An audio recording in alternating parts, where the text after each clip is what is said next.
the Beverly D at Churchill Downs, named for Beverly Duchessois, the First Lady of Arlington Park, if you will. Churchill Downs Grade 1 Beverly D, hosted in Louisville for the first time, drew just a field of 5, Jeff Siegel. Dalika, Family Way, Princess Grace, Rougier, and the European 3-year-old filly for Aidan O'Brien coming across the pond in Lily Pond. 5 to go in here. Tell us what you think of the Beverly D. Well, I originally defaulted to the Euro Lily Pond. I went back and watched her race at Curra. It was the Grade 2 race back last month, and I really wanted to like her. The field kind of finished in a heap, and she was good, but she wasn't great. It was okay, but nothing that I would expect her to come over and dominate. So I ended up going back with Princess Grace, a filly that a mare now. I've always liked her, obviously. She's won 7 out of 11. Very rusty in her comeback 2 races back at Monmouth. She didn't get much play that day. She was really not very good.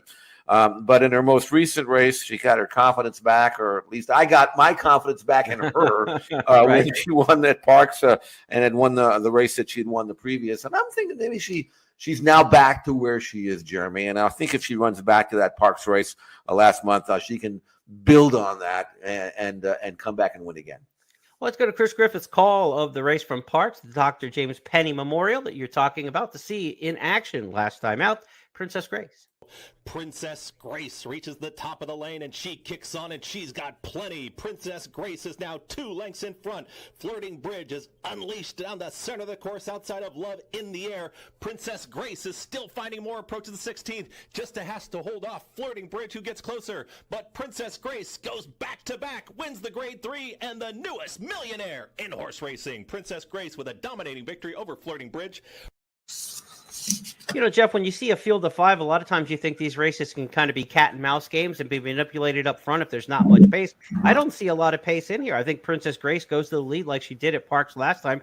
Family Way has one of those cut and paste resumes, I like to say. If you look at her last 4 races, she's run almost the identical trip. She'll probably try to sit second in here. And then the closers are Rougier and Lily Pond. At a mile and an eighth, the distance of this race is truncated, usually a mile and 3/16 when it was formerly run at Arlington Park. Now at Churchill Downs, because of the configuration of the track, they'll go at a mile and an eighth for the Beverly D. I think that helps horses like Princess Grace and Family Way, and I think those two are going to control it up front. I think so, and although Princess Grace isn't necessarily a front runner, she's more of a sit in the middle and kick it home. She did win on the lead at Parks. That was good. My only concern is I don't know what kind of course we're dealing with here, Jeremy. Maybe nobody does. You can give me some insight. Of course, when they had this thing going, they rebuilt it and had it during the spring.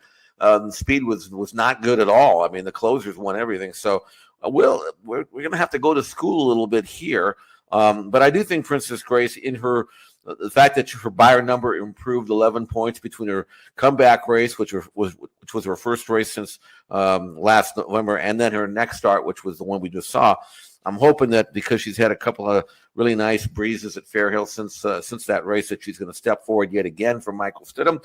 So regardless of how the pace scenario shapes up, I'm going to go with Princess Grace. And you're right, it's going to be a tactical race, and we'll see what happens, and we'll see who's where. Because all the jocks are going to be looking around trying to find out where everybody else is.